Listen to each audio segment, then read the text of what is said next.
우리 하나님의 말씀 보겠습니다. 하나님 말씀은 사도행전 14장 8절에서 우리 18절의 말씀까지 함께 보시겠습니다. 사도행전 14장 8절에서 18절 말씀.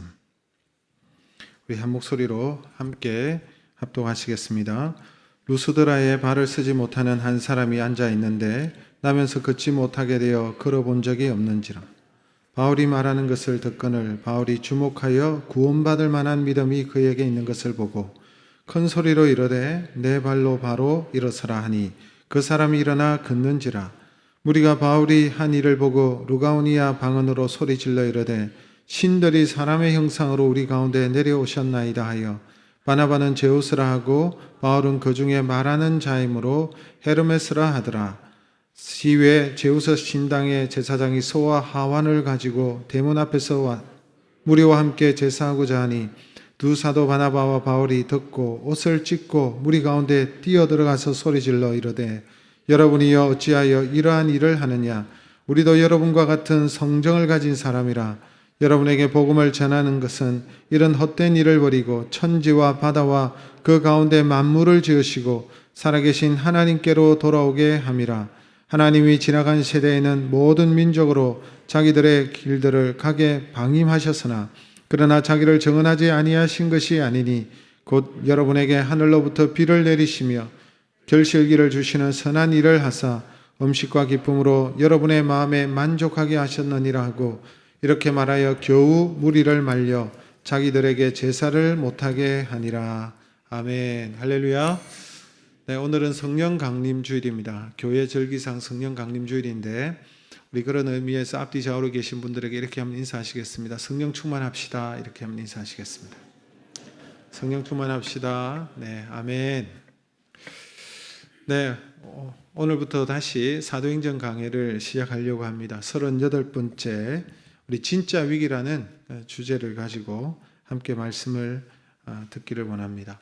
여러분, 바울과 바나바가 제1차 선교 여행을 가지 않았습니까? 이 1차 전도 여행에서 사도 바울과 바나바가 어디에 가서 전도했습니까? 네, 복습하는 의미에서 섬이 있었죠. 어떤 섬이 있었죠? 간단히 얘기하면 구브로라는 섬에 가서 1차적으로 복음을 전했습니다. 오늘날은 키프로스 섬이다 이렇게 말씀을 드렸죠. 그리고 간 지역이 어디냐니까 남갈라디아 지역에 가서 복음을 전했습니다. 그래서 1차 전도 여행 때는 구브로와 남갈라디아 지역에서 복음을 전했다.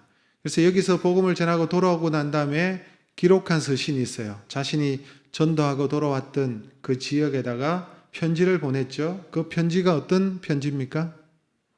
갈라디아서 맞습니다.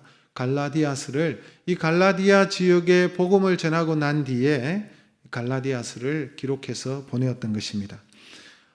이런 내용이 이제 사도행전 13장부터 나타나는데요. 13장에서는 구브로 섬에서 성공적으로 선교를 잘 마쳤죠. 그래서 구브로 섬을 다스리고 있는 로마의 총독도 예수를 믿고 주님 앞으로 돌아오는 역사가 있었습니다. 그리고 난 다음에 갈라디아 지방의 첫 도시였던 비시디아 안디옥에 가서 복음을 전하게 되었습니다. 여기까지 사도행전 13장이었습니다. 14장에서는 이고니온이라는 두 번째 도시에 가서 복음을 전했고 오늘 본문에 나타나는 루스드라라는 지역에서 오늘 사건이 나타납니다. 여기에서 복음을 전하고 그 다음 지역이었던 더베라는 도시에 가서 복음을 전하고 그리고 돌아오는 내용이 사도행전 1차 전도 여행 때 나타나는 내용입니다.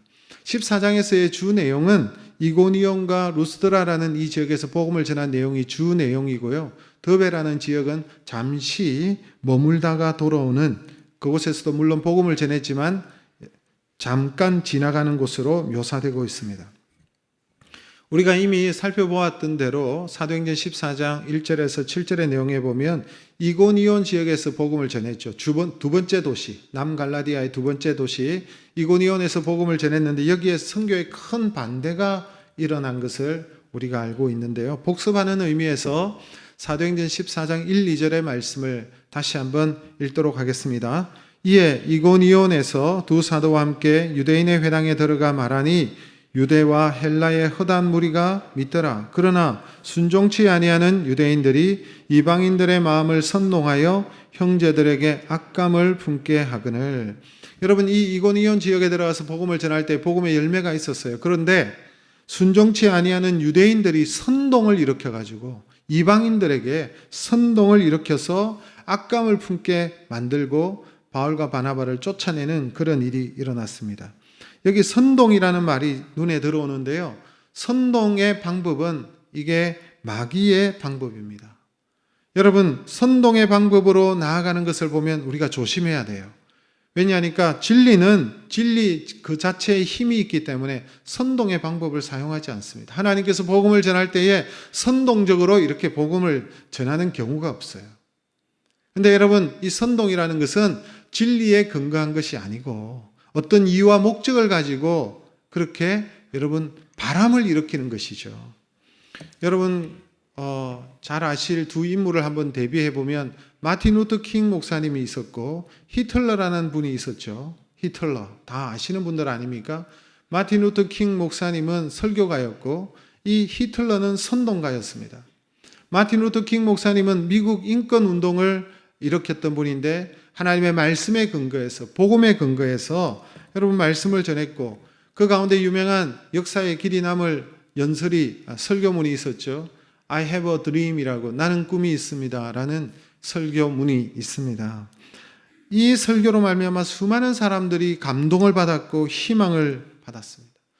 적이 어떤 백인들의 마음마저 무너져 내리는 그런 대화합의 역사가 일어났고 원수를 용서하는 용서의 역사가 일어났습니다. 나에게는 꿈이 있습니다 하는 이런 내용인데 나의 어린 아이들이 피부색이 아닌 인격으로 평가받는 나라에서 살리라는 꿈이 있습니다. 이 내용이 정말 아름다운 내용이고요. 힘이 있고 방향이 있고 사람들을 용서하게 되는 그런 내용이었어요. 그에 반해서 여러분 히틀러는 어떻습니까? 히틀러는 진리가 아닌 선동의 방법으로 독일인의 마음에 불을 붙였어요. 수많은 생명을 그래서 학살하게 만들었고 전 세계를 비극으로 빠뜨렸습니다. 히틀러의 자서전인 나의 투쟁이라는 책이 있지 않습니까? 히틀러의 나의 투쟁이라는 그 책은 보면 10% 정도가 자서전이고 자신의 어릴 시절에 대한 내용도 나타나는데 10%가 자서전이고 90%가 독단이고 100% 선정과 선동의 내용이라고 할 수 있습니다. 히틀러의 나의 투쟁이라는 이 책이 출판되었을 때 여러분 500만 권, 독일인들만 500만 권의 책을 읽게 되었답니다. 이 책을 보면 여러분 이 책에 대한 이런 내용이 있습니다. 나의 투쟁이라는 그 책의 단어 한 단어마다 몇 명이 죽었느냐 하니까 125명의 생명이 학살을 당했답니다. 그리고 한 페이지마다 4,700명, 그리고 한 챕터 한 장마다 120만 명의 사람들이 죽어갔어요. 유대인을 향한 욕설과 험담과 비이성적인 언어로 독일 국민들을 흥분시켰고 600만 명이 넘는 유대인들을 학살시키게 만들었고 제2차 세계대전을 발발케 하고 참극으로 치닫게 만들었습니다. 왜 똑같은 사람인데 마틴 루터 킹 목사님은 사람을 살리고 히틀러는 사람을 죽이고 학살하게 만드는 것입니까? 마틴 루터 킹 목사님은 하나님의 말씀 진리에 근거한 설교자였습니다.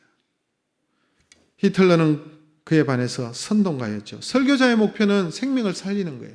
영혼을 구원하는 것입니다. 설교자의 목표는 자신을 희생시켜가며 타인을 살리는 데 있어서 여러분 목표를 두고 있습니다. 그러나 선동가는 그게 아니죠. 선동가의 목표는 자기 자신이에요. 자신의 뜻과 자신의 의도한 바를 이루기 위해서 군중을 이용하는 것입니다. 군중들의 분노를 이용하는 것입니다. 그들의 분노를 타인을 향하여 쏟아붓게 만드는 거예요. 그래서 자신의 뜻을 이루려고 하는 것이죠. 그래서 선동에는 파괴와 죽음이 있습니다. 그러므로 누군가가 나타나서 선동의 방법으로 뭔가를 하려고 하는 사람이 있다면 조심해야 되는 거예요. 그 뿌리가 무엇인지, 어떤 의도로 저렇게 하는지를 우리가 잘 살펴볼 필요가 있는 것이죠. 여러분, 바울과 바나바는 사도행전 14장에서 이 이고니온 지역에서 복음을 전하고 열매가 있었습니다마는 그러나 유대인들의 선동으로 말미암아 복음을 계속해서 전하지 못하고 유대인들이 돌로 치려고 달려드는 바람에 더 이상 이곳에서 있지 못하고 그 다음 도시 루스드라라는 그 다음 도시에 가서 복음을 전하는 내용이 오늘 본문에 나타나고 있습니다. 근데 이 루스드라 지역에서는 비교적 평탄한 그런 사역들이 전개되었었습니다. 바울과 바나바가 전도 여행을 하면서 많은 위기가 있었고 위험이 있었지만 이 지역에서는 여러분 놀라운 일과 기적의 일들이 일어났습니다. 하나님의 역사가 일어나게 됐죠. 나면서부터 한 번도 일어나 보지 못한 한 사람이 여러분 하나님의 놀라운 치유와 역사가 일어나게 된 것입니다. 사람들이 이 모습을 보고 놀랐고 그리고 이 사람들이 모여들기 시작했습니다. 이 지역에 부흥이 일어난 게 된 것이죠. 여러분 바울이 설교하면서 나면서부터 걷지 못하는 사람을 걷게 하는 그 기적으로 말미암아 사람들이 몰려오게 되었는데 바울과 바나바가 한순간에 그냥 유명인사가 되고 스타가 된 사건입니다. 근데 여러분 부흥의 역사들이 일어났는데요. 그러나 여기에서 진짜 위험한 요소들이 있다는 거예요. 여기에 진짜 위기가 숨겨져 있음을 우리가 알아야 하는 것입니다. 특별히 이렇게 환영을 받고 특별히 이렇게 평탄하고 모든 일들이 잘 진행되고 사람들이 주목하게 되고 놀라운 일이 일어나고 하나님의 역사가 일어났을 때 진짜 위기가 찾아온다는 사실을 오늘 본문의 말씀을 통해서 우리가 인지해야 되는 것입니다. 특별히 신앙 공동체 안에서 여러분 이런 일이 일어날 수 있습니다. 물론 또한 우리 개인의 삶에서도 이러한 위기가 찾아올 수 있습니다. 우리가 무엇을 경계해야 될까요? 무엇을 점검해야 될까요? 오늘 본문의 말씀을 통해서 두 가지만 생각해 보겠습니다. 첫 번째는 여러분 우리가 행하는 모든 일과 사역들, 특별히 신앙 공동체 교회 안에서 행하는 모든 사역들에 있어서 그 초점이 어디에 맞추어져 있어야 되느냐니까 믿음의 초점을 맞추어져 있어야 된다는 사실입니다. 여러분 우리가 행하는 모든 일들이 우리가 믿음이 자라고 믿음을 분발시키는 일에 여러분 초점이 맞추어져 있는지를 점검할 필요가 있습니다. 우리가 많은 사역들을 하고 많은 일들을 하지만 과연 이것이 우리의 영적인 일에 영적인 건강에 믿음에 유익한가를 생각해 볼 수 있어야 되죠. 여러분 사도 바울의 모습을 보십시오. 9절의 말씀을 우리 같이 한번 읽겠습니다. 바울이 말하는 것을 듣거늘 바울이 주목하여 구원받을 만한 믿음이 그에게 있는 것을 보고 바울이 여러분 이 나면서부터 안전뱅이 된 자에게 이 사람이 말씀을 듣고 있는데 그 사람을 가만히 보니까 구원받을 만한 믿음이 있는 것을 보았다라고 말하고 있죠. 그래서 그를 고쳐줍니다. 여러분 사도 바울의 사역의 핵심은 어디에 있느냐? 바로 믿음을 심어주는 곳에 있었다는 거예요. 믿음에 초점이 맞춰져 있었다는 것입니다. 그런데 여러분 이것은 누구에서부터 왔을까요? 예수님도 마찬가지셨어요. 예수님도 병자를 고쳐주실 때 꼭 이렇게 질문하셨죠. 네가 낫기를 원하느냐? 네가 낫기를 원하느냐? 뭐 병자에게 뻔한 질문을 하시는데 네, 낫기를 원하나이다 라고 했을 때 네가 이것을 믿느냐? 네가 낫기를 믿느냐? 이런 질문을 하시잖아요. 그때에 내가 믿습니다 하면 주님께서 그 병자를 고쳐주시는 사건이 여러분 복음서 곳곳에 나타납니다. 그 이유가 뭘까요? 여러분 예수님의 사역은 병 고치는 곳에 초점이 있는 것이 아니라는 거예요. 예수님의 사역의 초점은 무엇입니까? 그것을 통해서 믿음을 심어주는 데 있다는 것입니다. 여러분 주님의 모든 사역의 초점도 믿음이었어요. 이 일을 통하여 하나님의 아들 되심을 믿고 구원자이심을 믿도록 하기 위해서 하셨어요. 사도 바울의 모든 사역의 초점도 믿음인 것입니다. 믿음을 보고 행하는 거예요. 사실 우리는 여러분 속을 수가 있습니다. 우리가 행하는 일들로 말미암아 속을 수가 있어요. 여러분 성도의 수를 늘리는 것, 봉사하게 만드는 것, 구제하게 만드는 것, 뭘 이렇게 하는 것, 여러분 어떤 사역을 하는 것, 여기에 우리가 취해가지고 정말 이것이 하나님께서 기뻐하시는 그 목적에 초점에 맞춰져 있는지 없는지 점검하지 않을 때가 많다는 것입니다. 특히 여러분 사람들의 모임이 사람들이 점점 더 많이 모이고 교회가 계속해서 부흥하고 사역이 많아지고 할 때 조심해야 되는 거예요. 사람의 숫자에 속을 수가 있습니다. 숫자가 많이 늘어나는데 믿음이 없는 사람만 양상할 수 있잖아요. 나이롱 신자들만 계속해서 생겨날 수 있지 않습니까? 하나님 앞에서 옳은 일이 아니라고 생각합니다. 수가 늘어나야 됩니다만 어떤 수가 늘어나야 됩니까? 믿음의 수가 늘어나는 거예요. 믿음으로 일하는 자들이 점점 많아져야 되는 것입니다. 그러나 시간이 가는데도 믿음이 시간의 감에 따라 자라지 않고 여러분 그 자리에 머물러 있다면 그 많은 세월, 그 많은 시간들이 헛수고가 아닐까요? 내 믿음이 자랄 뿐만 아니라 주변의 사람들에게 믿음을 심어주고 여러분 그 사람의 믿음이 자라도록 만드는 것이 사역의 초점이 되어져야 되는 것입니다. 교회 신앙 공동체 안에서도 마찬가지로 우리 개인이 행하는 모든 일들도 정말 여기에 초점이 맞춰져 있느냐.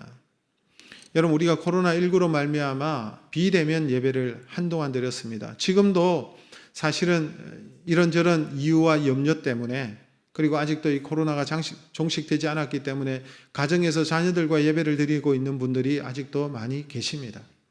근데 여러분 이렇게 예배를 드릴 때 참 우리가 제대로 하나님 앞에 예배를 드리는 것 같지 않고 어서 속히 교회에 가야 되겠다 이런 생각이 들지만 시간이 가면 어떻게 될까요? 시간이 가면 이러한 예배, 비대면 예배, 영상 예배에 익숙하게 됩니다. 익숙하게 되고 적응하게 되고 또 점점 편해질 수가 있습니다. 굳이 예배당에 가서 예배를 드릴 필요가 있느냐? 이렇게 예배를 드리는 것도 예배가 아니냐? 그러면서 그것을 편하게 여기고 또 여러분 실제로 교회 와서 예배를 드리기보다는 집에서 편하게 커피 마시면서 영상을 통해서 이렇게 예배를 드리는 것이 편할 수가 있어요. 편한 복장으로. 근데 여러분 우리가 생각해 볼 때에 그렇게 하는 것이 과연 나의 믿음에 유익한지 아닌지를 우리가 살펴봐야 된다는 것입니다. 우리가 어쩔 수 없는 상황 속에서 특별한 상황 속에서 우리가 그렇게 예배를 드렸지만 그러나 그 상황에서 점점 벗어날 때에 우리가 어떻게 하는 것이 정말 하나님께서 기뻐하시고 어떻게 하는 것이 우리의 믿음이 더욱더 자라고 성장케 하는 것인지를 판단해야 된다는 것입니다. 예를 들면 그렇다는 거예요.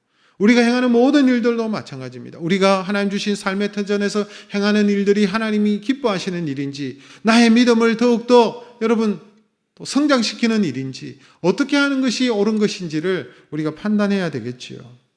여러분 믿음은 어떻게 하면 자라고 성장하게 됩니까? 우리가 잘 알고 있습니다. 로마서 10장 17절 믿음은 들음에서 나며 들음은 그리스도의 말씀으로 말미암았느니라.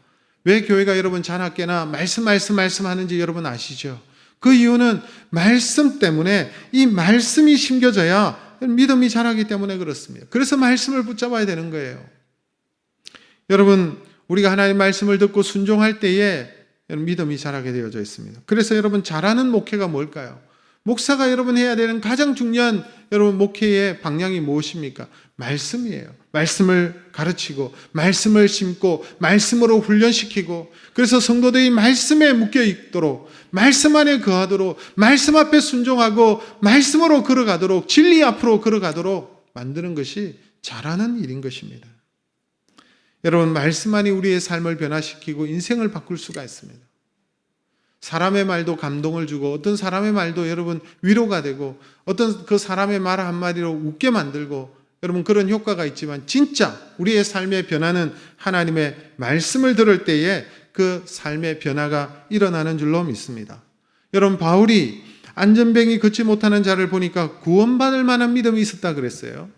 구원받을 만한 믿음은 어떤 믿음입니까? 구원받을 만한 믿음은 바울의 말을 들었지만 그게 인간의 말로 듣지 않고 하나님의 말씀으로 믿었다는 거예요. 뿐만 아니라 그것을 하나님의 말씀으로 믿을 뿐만 아니라 나를 향한 말씀, 나에게 주시는 말씀으로 그가 믿을 때에 구원받을 만한 믿음이 그에게 있다는 것입니다. 그럴 때 이런 변화가 일어나고 역사가 일어나는 거예요. 왜 우리가 수많은 설교를 듣고 수많은 말씀을 들었지만 여러분 우리의 삶에 변화가 뚜렷하게 나타나지 않는 이유가 무엇입니까? 그것은 그 말씀을 하나님의 말씀으로 인정하지 못하기 때문에 그렇습니다. 그 말씀이 나를 향한 하나님의 음성으로 듣지 못하기 때문에 여러분 우리의 삶에 큰 변화가 일어나지 않는 것입니다. 저와 여러분은 매주마다 사람의 말이 아니라 하나님의 말씀을 들으러 오시기를 주님의 이름으로 축복합니다. 하나님의 말씀으로 내가 받아들일 때에 나의 삶에 진짜 변화가 일어나는 거예요. 그러한 마음으로 성령께서 나의 완악한 마음을 하나님 옥토처럼 바꾸어 주셔서 그 말씀을 들을 때 하나님의 말씀으로 바꾸어 그 말씀이 나의 삶에 적용되고 역사가 일어날 수 있도록 하나님 앞에 기도해야 될 줄로 믿습니다. 여러분 사도행전 4장 10절의 말씀을 보세요. 사도 바울이 수많은 사람 중에 한 사람을 향해서 외쳤죠. 그게 10절의 말씀인데 같이 읽습니다. 큰 소리로 이르되 내 발로 바로 일어서라 하니 그 사람이 일어나 걷는지라. 여러분, 재미있는 것은 누가 도와줄 테니까, 누가 부축해 주니까 일어나라 이게 아니었어요. 고침을 받았으니 일어나라 이 소리도 아니었어요. 그 상태, 지금 일어나지 못하는 그 안전병이 그 상태에서 일어나라 라고 말하는 것입니다. 사도 바울이 많은 사람들 가운데 오직 그에게 이런 명령을 하게 된 이유가 뭘까요? 그에게 구원받을 만한 믿음이 있다는 거예요. 그가 그 말씀 앞에 순종할 만한 믿음이 있기 때문에 사도 바울이 그에게 말한 것입니다. 바울이 여러분 설교를 지금 하고 있습니다. 사도행전 14장 8절부터 그 루스드라 지역에 여러분 그들에게 말씀을 전하고 있었어요. 그런데 많은 사람들이 그 말씀을 듣지 않았겠습니까? 그 말씀에 귀를 기울이고 듣는 사람이 많았지만, 그러나 바울이 이 사람을 향해서 말한 것은 그 사람은 말씀을 들을 뿐만 아니라 그 말씀이 하나님의 말씀으로 인정하고 더 나아가서 그 말씀이 자신에게 주시는 말씀으로 여기고 있다는 사실, 순종할 준비가 되어져 있다는 사실을 알고 이 말을 하는 거예요. 그래서 이 사람이 여러분 그 말씀 앞에 순종할 때 기적의 주인공이 될 수가 있었습니다. 많은 사람들이 교회에 오지만 말씀에 집중하지 않는 것이 오늘날의 문제입니다. 많은 사람들이 여러분 수없이 인터넷이나 수없이 매체를 통해서 말씀이 쏟아지고 있고 설교가 쏟아지고 있지만, 여러분 하나님의 말씀을 들어도 여러분 그것을 진정으로 하나님의 말씀을 듣지 않는다는 거예요. 여러분, 하나님의 말씀은 하나님께서 정해주신 이 시간에 성도들이 함께 와서 이 공동체 안에 하나의 지체가 되어서 하나님의 말씀을 증거될 때 이 시간에 듣는 말씀, 이 말씀이 가장 중요한 말씀인 줄로 믿습니다. 이 말씀을 들을 때에 여러분 우리의 영혼이 살아나고 여러분 우리의 삶의 변화가 있고 우리가 여러분 하나님 앞에서 우리가 살아가야 될 분명한 방향과 삶의 이유를 깨닫고 달려갈 수가 있는 것입니다. 여러분, 하나님의 말씀을 들을 때에 감동이 있다면 즉시 순종하시기를 주님의 이름으로 축복합니다. 우리가 하나님의 말씀을 듣는 것이 복된 사람이에요. 그리고 그 하나님의 말씀, 그 말씀이 하나님의 말씀으로 인정하는 것이 복된 사람이고, 더 나아가서 그 말씀이 나에게 주시는 말씀으로 듣고 순종하는 자가 가장 복된 자인 줄로 믿습니다. 그런 사람이 기적의 주인공이 되는 거예요. 여러분, 교회 공동체 안에서 모든 사역들이 어디에 초점이 맞춰져야 된다고요? 믿음에 초점이 맞춰져야 돼요. 나의 삶도 마찬가지입니다. 내가 행하는 모든 일들 가운데 하나님께서 이 시대에 믿음을 보겠느냐라고 말씀하시지 않았습니까? 하나님 앞에 믿음을 보여주는 행동을 해야 되는 것입니다. 교회는 항상 믿음에 초점을 맞추고 믿음을 심겨주는 일에 힘써야 하는 거예요. 우리 열린 하나님 교회가, 저와 여러분이, 우리의 모든 성도님들이 그리스도를 모르는 자들에게 믿음을 심어주고 믿음이 자라나게 하고 믿음의 역사를 보게 하는 그러한 공동체, 저와 여러분 되시기를 주님의 이름으로 축복합니다. 두 번째, 말씀을 우리가 보겠습니다. 여러분, 오늘 이 믿음을 가진 이 일어나지 못하는 이 사람이 일어남을 받고 여러분 고침을 받았습니다. 이 모습을 보고 수많은 사람들이 여러분 몰려들게 되고, 여러분 수많은 사람들이 여러분 말씀의 귀를 기울이는 역사가 일어나고 부흥의 역사가 일어났습니다. 그런데 여러분 정작 가장 큰 위기는 여기에 있다는 사실이에요. 기적을 보고 루스드라 사람들이 하나님을 믿고 하나님을 바라보는 것이 아니라 도리어 어떤 일이 일어났습니까? 바울과 바나바를 하나님처럼 여기는 역사가 일어났습니다. 이건 역사가 아니죠. 사단의 역사죠. 여러분, 사람들이 바울과 바나바가 사람의 형성으로 나타난 신으로 여긴 거예요. 오늘 그 내용이 11절에 13절 나타나죠. 우리 같이 한번 읽겠습니다. 무리가 바울이 한 일을 보고 루가오니아 방언으로 소리질러 이르되 신들이 사람의 형상으로 우리 가운데 내려오셨다 하여 바나바는 제우스라 하고 바울은 그 중에 말하는 자이므로 헤르메스라 하더라. 시외 제우스 신당의 제사장이 소와 화환들을 가지고 대문 앞에 와서 무리와 함께 제사하고자 하니, 여러분 안전봉기가 일어나는 이 역사를 보고 루스드라 사람이 바울과 바나바를 하나님처럼 그렇게 생각했던 거예요. 여러분, 여기서 바나바는 제우스로, 그리고 바울은 헤르메스로, 말하는 자이기 때문에 헤르메스라고 얘기합니다. 근데 여러분, 주로 사역은 누가 했어요? 이 고치는 사역을 누가 했습니까? 바울이 했죠. 그럼 바울이 제우스가 되어야 되는데, 제우스는 가장 신 중의 신이죠. 네, 신들의 왕이라고 할 수가 있습니다.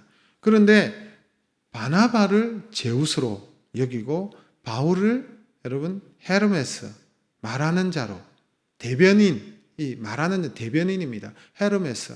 여러분 그 상표 중에 가방이나 이 보면 에르메스라는 상표가 있죠. 그 헤르메스예요. 예. 여러분 좋아하시는 상표인지 모르겠지만, 근데 왜 그럴까요? 네, 제 생각에는 왜 바나바를 제우스로 여기고 바울을 헤르메스라고 했을까? 여러분 그 이유는 좀 생각해 보면 바울이 외모가 좀 떨어졌어요. 바울의 그 초상화나 이런 거 보면은 아주 바울이 외적으로 볼 때는 볼품이 없는 사람이었습니다. 근데 그에 반해서 바나바는 여러분 풍채도 있고 외모도 훨씬 수려하고 좋았던 것 같아요. 제 생각입니다. 그래서 바나바는 제우스로, 바울은 헤르메스로 이렇게 여긴 것이 아닐까. 그래서 외모가 떨어지면 어디 가서도 이렇게 어려움을 당하는데 하나님은 중심을 보시는 분인 줄로 믿습니다. 네. 사람의 눈으로 보니까 신으로 보이고 사람의 눈으로 보니까 제우스처럼 보이고 했던 거예요. 그럴 때 여러분, 바울이 특별한 행동을 했지요. 자신의 옷을 찢었습니다.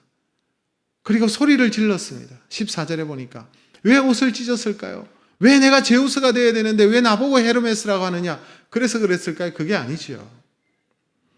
여러분, 옷을 찢는 이유가 있습니다. 유대인들이 여러분 성경에 보니까 어떤 경우에 옷을 찢습니까?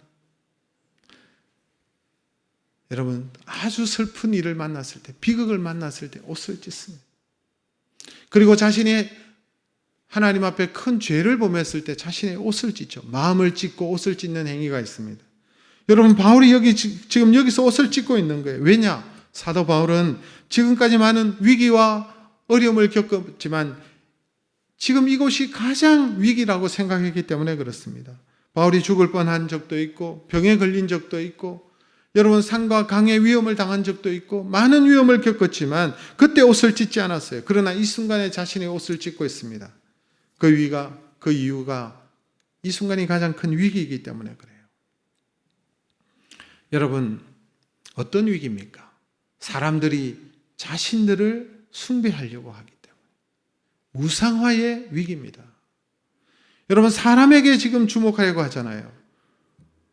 우리가 사람들이 하나님의 말씀을 전하고 권능을 행하면 사람들은 하나님을 바라보기보다는 그 사람을 바라볼 가능성이 있습니다. 하나님이 보이기보다는 사람이 보입니다. 이것이 최고의 위험입니다. 교회도 마찬가지입니다. 교회가 자꾸 부흥하고 성장하면 여러분 대형 교회가 되면 사람들이 누구를 보느냐 하니까 하나님을 바라보도록 해야 되는데 사람을 보는 거예요. 목사를 주목하는 것입니다. 목사가 대단한 능력이 있느냐? 목사에게 그런 능력이 있는 게 아니에요. 그냥 하나님께서 그 사람을 사용하실 뿐이지. 그런데 목사를 자꾸만 주목하고 목사가 큰 능력을 가지고 있는 큰 종이라 생각하고 큰 종, 작은 종이 어디에 있어요? 다 하나님의 종이지. 이게 가장 큰 위험함이라는. 그래서 여러분 사도 바울이 옷을 찢는 거예요. 그리고 그들을 향해서 소리를 질렀죠. 여러분 15절의 말씀을 같이 읽겠습니다. 15절. 이르되 여러분이여 어찌하여 이러한 일을 하느냐? 우리도 여러분과 같은 성정을 가진 사람이라 여러분에게 복음을 전하는 것은 이런 헛된 일을 버리고 천지와 바다와 그 가운데 만물을 지으시고 살아계신 하나님께로 돌아오게 함이라. 바울의 말이 분명했습니다. 오늘 내가 비록 당신들 앞에서 이적과 기적을 행하였지만 내가 하나님이 아니고 이것은 내가 한 일이 아니고 나도 여러분처럼 똑같은 욕망과 성정을 가진 죄인이고 내가 기적을 행한 것이 아니라 살아계신 하나님이 드러나기 위해서 하나님께서 행하신 일이라고. 여러분들이 하나님께로 돌아오게 함이라 라고 말하고 있습니다. 자신은 어떤 경우에도 절대로 하나님의 자리에 오를 수 없음을 바울이 지금 말하고 있는 것입니다. 여러분 자신도 모르게 하나님의 자리에 앉을 수가 있습니다. 자신도 모르게 하나님의 자리에 앉아서 자신이 영광을 받을 수 있는 그 상황이 가장 큰 위기라는 거예요. 교회가 부흥이 일어나고 수많은 사람들이 모이고 행하는 모든 일들이 순탄하고 모든 일들이 잘 될 때에 그때가 위기가 올 수가 있다는 것입니다. 우리가 사람을 무시하는 것은 아니지만 여러분, 사람에게 능력이 없음을 인정하고 모든 능력의 원천은 하나님이심을 우리가 때마다 시마다 어떤 경우든지 자주 점검해야 되는 거예요. 확인해야 되는 거예요. 그렇지 않으면 여러분, 우리가 교만하여져서 하나님의 자리에 우리가 올라갈 수가 있는 것입니다. 여러분, 우리는 아무것도 아니에요. 막대기도 하나님의 손에 잡히면 여러분, 놀라운 일을 행하는 것입니다. 여러분, 모세의 손에 잡혀 있던 그 막대기를 하나님께서 사용하시지 않았어요? 마른 막대기와 같은 인생도 하나님의 손에 잡히면 능력이 나타나고 역사가 일어나는 거예요. 그게 여러분, 사람의 능력이 아니라 하나님의 능력이죠. 모든 능력은 하나님 주신 능력이라고 우리가 늘 고백하고 우리는 믿음으로 날마다 돌아가야 될 줄로 믿습니다. 이것이 신앙 공동체의 모습이라는 것입니다. 우리 인생의 가장 큰 위기는 하나님의 자리에 내가 앉으려고 하는 것입니다. 우리가 무슨 일이 좀 잘 되면, 열매를 거두면, 여러분 좀 높아지면 그때 찾아오는 가장 무서운 시험이 무엇입니까? 우리도 모르게 하나님의 자리에 앉는 거예요. 마치 내가 내 힘으로 행한 양, 나를 드러내고 싶고 나를 자랑하고 싶고 더욱더 인정받고 싶고 더 나아가 사람들에게 숭배를 받기를 원하는 거예요. 사람들에게 주목받기를 원하는 것입니다. 목회를 하면서 가장 큰 위험이 뭘까요? 교회가 성장하고 잘 될 때에 나도 모르게 하나님의 자리에 목사가 앉아 있는 경우입니다. 여러분, 이단의 교주들을 보세요. 여러분, 처음부터 아예 이단으로 가는 사람이 있어요. 작정하고 종교 사기꾼들이 있어요. 그러나 처음에 그렇지는 않았지만 하나님 앞에 신실하고 목회했던 그 목사들 가운데서 변질이 일어나잖아요. 사람들이 모이기 시작하니까 자기도 모르게 교주가 되고 하나님의 자리에 자신이 앉아 있는 경우들이 많기 때문에 그렇습니다. 여러분, 사단은 태초부터 사람을 유혹할 때 하나님의 자리에 앉으라고 자꾸 얘기하는 거예요. 창세기 3장 4절과 5절의 말씀 같이 읽겠습니다. 뱀이 여자에게 이르되 너희가 결코 죽지 아니하리라. 너희가 그것을 먹는 날에는 너희 눈이 밝아져 하나님과 같이 되어 선악을 알 줄 하나님이 아심이라. 뱀이 뭐라고 말합니까? 하나님같이 될 것이다. 눈이 밝아지고 하나님같이 되게 될 것이다. 인간의 비극이 무엇입니까? 내 인생의 주인이 나인 줄 알고 착각하는 것입니다. 사단의 말을 듣고 하나님을 버리는 것이 여러분 비극입니다. 아니, 거짓이죠. 선동입니다. 선동. 충동질하는 것입니다. 착각입니다. 내 인생의 주인은 내가 아니에요. 내 마음대로 할 수 있어야 주인인데 여러분, 우리가 가지고 있는 것 어느 하나도 내 마음대로 제대로 내가 원하는 대로 다 됩니까? 아니지 않습니까? 우리는 하나님의 종이고 청직이에요. 여러분 보세요. 시간 내 것 같지만 그 시간이 내 마음대로 되나요? 여러분, 육체 내 몸이 내 것 같지만 내 몸인 것처럼 느껴지만 내 마음대로 되나요? 시간이 갈수록 나는 늙고 병들고 새하지 않습니까? 그렇게 되기 싫어도 물질이 내 것 같지만 내 마음대로 되나요? 어느 순간 물질이 다 날아갈 수가 있어요. 하나님께서 거두어갈 때가 있어요. 여러분, 물질 때문에 불안해하는 분들이 많지 않아요? 이 물질을 어떻게 내가 굴리지? 어떻게 내가 관리하지? 어떻게 하면 손해를 안 보지? 지금은 투자할 땐가? 지금은 지킬 땐가? 뭐 이런 생각을 하면서 자식이 내 자식인 것 같아도 내 마음대로 되나요? 자식 내 마음대로 안 돼요. 웃기는 거는요, 내 마음도 내 마음대로 못해요. 내 마음도 내 뜻대로 안 돼요. 자신의 마음을 지킬 수가 없어요. 인생의 주인이 아니라는 거예요. 이것을 빨리 인정하는 것이 여러분 지혜로운 사람이고, 이것을 인정하는 사람이 여러분 믿음의 사람입니다. 사랑하는 성도 여러분, 오늘날 우리의 위기는 돈이 모자라기 때문에, 건강이 없어서, 꼬여있는 인간관계가 여러분 우리 인생의 위기가 아니라 가장 큰 위기는 하나님의 자리에 다른 것들이 너무 많이 앉아 있다는 것입니다. 한국교회의 진짜 위기가 무엇입니까? 돈이 없는 것이 아니고 성도가 줄어들고 다음 세대가 교회를 떠나고 위기입니다만은 진짜 위기는 하나님의 자리에 앉아 있는 것입니다. 인간들이, 인생들이 교회의 주인은, 교회의 머리는 예수 그리스도신데 그 머리에 누가 앉아 있느냐? 하나님의 자리에 돈이 대신 앉아 있고요. 하나님의 자리에 자신의 성공이 앉아 있고요. 하나님의 자리에 큰 건물이 앉아 있고요. 하나님의 자리에 유력한 사람들, 유명한 사람들이 앉아 있습니다. 이것이 진짜 위기입니다. 우리 자신을 살펴봐야 돼요. 특별히 우리가 형통하고 모든 일이 순조롭고 잘 될 때에 자신을 돌아보십시오. 내가 하나님의 자리에 앉아서 내가 왕 노릇하고 내가 주인 노릇하고 있지는 않는지, 항상 인간에 대한 우상화의 위험을 우리가 생각해야 됩니다. 그러므로 저와 여러분은 늘 자기 자신을 부인하고 그리고 믿음으로 하나님 앞에 서고 하나님을 드러내고 하나님의 영광을 위하여 하나님을 가리키는 그런 인생이 되어야 될 줄로 믿습니다. 여러분, 이것이 우리가 하나님 앞에 서야 될 바른 자세고 항상 점검해야 될 부분인 줄로 믿습니다.